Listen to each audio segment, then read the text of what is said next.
నిన్న ముఖ్యమంత్రి కేంద్ర పౌర విమానయాన శాఖ మంత్రి రామ్మోహన్ నాయుడుతో భేటీ అయిందట. తెలంగాణలో విమానాశ్రయాల నిర్మాణం పైన చర్చిస్తుండట. కేంద్రంతో సఖ్యతగా రాష్ట్ర ప్రయోజనాలే లక్ష్యంగా ముందుకు, అభివృద్ధిలో రాజకీయాలకు తావు లేదు. ఎందుకంటే ఊకే అంటున్నారు కదా, ఆయన బీజేపీతో దగ్గరగా ఉన్నాడు, మోదీతో దగ్గరగా ఉన్నాడు, పాత దుకాణమే మళ్ళీ ఓపెన్ చేసిండు, ఇట్లా రకరకాలుగా కమెంట్స్ వస్తున్నాయి. సో దీంతో ఆయన ఏమంటున్నారంటే కేంద్రంతో మేము సఖ్యతగానే ఉంటాం. కేంద్రంతో సఖ్యతగానే ఉండాలి, ఎవరు కాదంటలేరు. కేంద్రంతో సఖ్యతగానే ఉండాలి, కానీ రాజకీయంగా సఖ్యతగా ఉండొద్దు కదా. అంటే ఒక పార్టీ ఏ ఐడియాలజీతో ఉంది, నువ్వు ఉన్న పార్టీ ఏ ఐడియాలజీతో ఉన్న పార్టీతో నువ్వు కలుస్తున్నావు. అఫ్కోర్స్ పార్టీలకు ఐడియాలజీ ఎక్కడిది, కానీ సిద్ధాంతాలు ఉన్నాయి. ఇవాళ రేపు అధికారమే సిద్ధాంతం, అధికారమే సిద్ధాంతం, దోపిడీనే సిద్ధాంతం. ఇంకా వేరే సిద్ధాంతాలు ఎక్కడివి పార్టీలకి? ఇప్పుడు కేంద్రంతో సఖ్యతగా ఉండు బాగానే ఉంది, కానీ ఎంపీ సీట్లని దానం చేయొద్దు కదా. కేసీఆర్ అదే పని చేసి, నువ్వు అదే పని చేసినావు మొన్నటి ఎలక్షన్లో. లేకపోతే ఎట్లా సాధ్యమవుతుంది? అప్పుడే అధికారంలోకి వచ్చిన మీ పార్టీ 8 స్థానాలకు పరిమితమైంది, కేసీఆర్ 0 అయిండు. ఎట్లా సాధ్యమైంది? అసలు ఎంత పగడ్బందీగా ఒక దగ్గర పోటీ చేయాల్సిన వాళ్ళని తీసుకుపోయి ఇంకో దగ్గర పోటీ చేయించి మొత్తానికి చిల్లం కల్లం చేసి 8 సీట్లు అక్కడ రావడానికి వీళ్ళిద్దరు కారణమయ్యారు. మరి ఇది ఎవరితో సఖ్యత?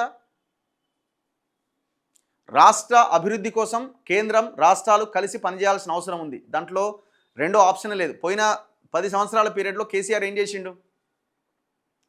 నువ్వు ఇస్తే లేకపోతే లేదు అని కనీసం ప్రధానమంత్రి హైదరాబాద్కు వచ్చినా కూడా ఆయనను కనీసం కలిసే ప్రయత్నం చేయలే. అప్పుడు డిఎంకే అధికారంలో ఉంది తమిళనాడులో, బద్ధ శత్రు పార్టీలు డిఎంకే అండ్ బీజేపీ. అయినా కూడా స్టాలిన్ మోదీ ఉన్న సభలో ఆయన పాల్గొన్నాడు, ఆయనను కలిసిండు, రిక్వెస్ట్ లెటర్స్ ఇచ్చిర్రు. ఆయనే కాదు, మమతా బెనర్జీ కూడా పశ్చిమ బెంగాల్కి వెళ్ళినప్పుడు ఆమె కూడా కలిసే ప్రయత్నం చేసింది చాలాసార్లు.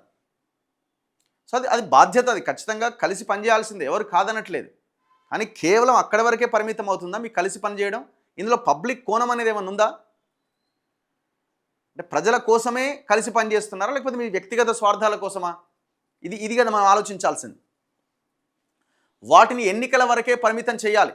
నా సొంత పనుల కోసం ఢిల్లీ పోవట్లే.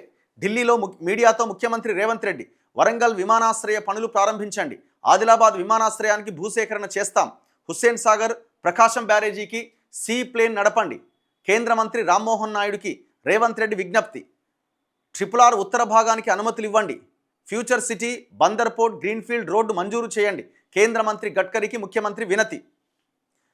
ఇప్పుడు ఇందులో నేనేమంటున్నానంటే, ఇందులో ఎడ్యుకేషన్ కానీ హెల్త్ కానీ ఉపాధికి సంబంధించిన ఏ అంశం మీదనన్నా మీరు వెళ్తున్నప్పుడు మాట్లాడుతున్నారు ఏమనంటే మెట్రో, ఫ్యూచర్ సిటీ, వీటి గురించి తప్ప ఇప్పుడున్న ఈ ఆన్గోయింగ్ స్కీమ్కి సంబంధించిన ఏమన్నా చర్చలు ఏమైనా జరిపే ప్రయత్నం చేస్తున్నారా?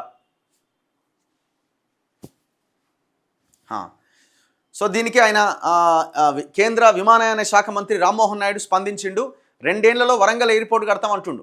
2028 జూన్ 2వ తేదీ నాటికి పూర్తి చేస్తాం, దేశంలోనే బెస్ట్ టెర్మినల్గా మామునూరు. ముఖ్యమంత్రి రేవంత్ రెడ్డి చొరవతో రికార్డు స్థాయిలో భూసేకరణ పూర్తయింది. అసలు అది అప్పటికే 250 ఎకరాలకు పైన భూమి ఉన్నది. గత పాలకుల నిర్లక్ష్యంతోనే ఆలస్యమైంది. ఆదిలాబాద్లో వ్యూహాత్మక ఎయిర్పోర్ట్, దీనిపై కిషన్ రెడ్డి విజ్ఞప్తి చేశారు మీడియాతో పౌర విమానయాన శాఖ మంత్రి రామ్మోహన్ నాయుడు. ఫ్యూచర్ సిటీలో అమెజాన్ డేటా సెంటర్ అట. నేడు ముఖ్యమంత్రి భూమి పూజ, 60,000 కోట్ల పెట్టుబడులు, 202 ఎకరాలు దానికోసం కేటాయించినట. రాజకీయాలను కేవలం ఎన్నికల సమయానికే పరిమితం చేయాలని రాష్ట్ర ముఖ్యమంత్రి రేవంత్ రెడ్డి చెప్పారు. అభివృద్ధి విషయంలో రాజకీయాలకు తావివ్వకూడదు. తెలంగాణ రాష్ట్ర ప్రయోజనాలు, ప్రజల సమస్యల పరిష్కారమే లక్ష్యంగా కేంద్ర ప్రభుత్వంతో సఖ్యతగా ముందుకు సాగుతున్నాం. మంగళవారం ఆయన ఢిల్లీలో కేంద్ర మంత్రులు రామ్మోహన్ నాయుడు, నితిన్ గడ్కరీతో భేటీ అయ్యారు. అనంతరం కేంద్ర మంత్రి రామ్మోహన్ నాయుడుతో కలిసి రేవంత్ రెడ్డి మీడియాతో మాట్లాడారు. కేంద్ర రాష్ట్ర ప్రభుత్వాల మధ్య సత్సంబంధాలు ఉంటేనే సమస్యలు పరిష్కారం అవుతాయని తాము సంపూర్ణంగా విశ్వసిస్తున్నాం. రాజకీయాలు అనేవి ఎన్నికలు వచ్చినప్పుడు ఉంటాయి, ఎవరి ప్రయత్నం వాళ్ళు చేసుకుంటారు. కానీ ప్రస్తుతం అభివృద్ధి లక్ష్యంగా కేంద్ర రాష్ట్ర ప్రభుత్వాలు పరస్పర సహకారంతో ముందుకెళ్తున్నాయి అని నిన్న ఆయన స్పీచ్లు దంచిండు అనుకోరాదిగా.